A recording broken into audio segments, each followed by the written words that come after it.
Bonjour à tous, c'est Thomas de Ludovox, bienvenue dans ce Ludochrono. Aujourd'hui, nous allons vous parler de Room 25, la saison 2. Donc c'est un jeu de 1 à 8 joueurs pour des parties de 30 minutes et pour des joueurs à partir de 10 ans. Donc dans Room 25 saison 2, donc c'est la saison 2 parce que c'est la deuxième édition de Room 25 qui va apporter des petites modifications à la première version que je vais vous détailler au fur et à mesure de la vidéo. Donc dans Room 25 saison 2, nous sommes les participants d'une émission de télé-réalité un petit peu perverse, puisque nous sommes dans un complexe composé de différentes pièces, et il va falloir essayer de s'échapper de ce complexe, sachant que certaines pièces contiennent des pièges qui sont plus ou moins mortels. Donc le jeu peut se jouer avec plusieurs modes. Donc un premier mode complètement coopératif, où on va essayer de tous ensemble s'en sortir. Un mode semi-coopératif, où il y aura un traître parmi nous, qui lui va essayer de nous empêcher de sortir. Et enfin un mode par équipe, où les joueurs seront mis par équipe de 2, et encore une fois, le but du jeu, ce sera de s'évader du complexe, mais simplement avec son partenaire.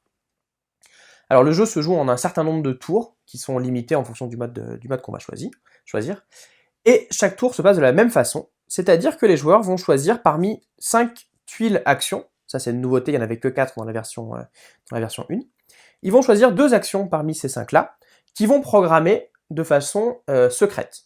Donc ils peuvent en choisir qu'une s'ils veulent, il y a des petites règles pour ça. Puis dans l'ordre du tour, on va dérouler les actions. Le premier joueur va faire sa première action, le deuxième joueur va faire sa première action, et ainsi de suite, jusqu'à ce que tout le monde ait fait ses 2 actions. Alors les actions, qu'est-ce qu'elles sont? La première, ça va être de regarder une salle adjacente. Là, je suis là, par exemple, je peux dire, tiens, je regarde cette salle, donc je prends la tuile, je la regarde, et je la regarde de façon secrète, je la montre pas aux autres joueurs. Je peux leur dire en partie ce que j'ai vu, je peux dire en gros quel est le type de la salle, sachant qu'il y a plusieurs types de salles. On a les salles vertes qui sont sans danger, qui peuvent même avoir des bonus, les salles jaunes qui sont des obstacles qui vont nous ralentir, et les salles rouges qui sont mortelles sous différentes conditions. Deuxième action, qui est assez logique, c'est que je vais me déplacer. Donc je prends mon personnage, par exemple celui-ci, et je vais me déplacer dans une salle adjacente. Quand je me déplace, je révèle la case sur laquelle je me rends, et si besoin, je fais l'action révéler. Ici, c'est la salle de contrôle qui va me permettre de décaler une rangée du complexe. Troisième action, ça va être pousser. Donc je vais prendre un personnage qui est sur la même case que moi, et je vais le pousser dans une salle adjacente. On va résoudre ensuite les actions de la même façon que s'il s'était déplacé. Par exemple, si je pousse ce personnage ici, on retourne la tuile, il est tombé sur la salle mortelle, il est mort, il est éliminé du jeu. Quatrième action, ça va être de faire déplacer les salles du complexe. Donc, on vous l'a pas encore dit, mais les salles du complexe sont mobiles. Par exemple, si je suis ici, je peux bouger soit toutes les salles de cette ligne, soit toutes les salles de cette colonne. Il y a des petites règles qui montrent qu'on peut pas bouger tout comme on veut et n'importe comment, mais mettons que je veuille me déplacer comme ça, hop, je vais décaler toutes les salles dans un sens, et celle qui était là, elle revient ici. C'est d'ailleurs comme ça qu'on gagne le jeu. Pour gagner le jeu, il faut trouver la salle de sortie qui est la Room 25. Ici par exemple, elle est là.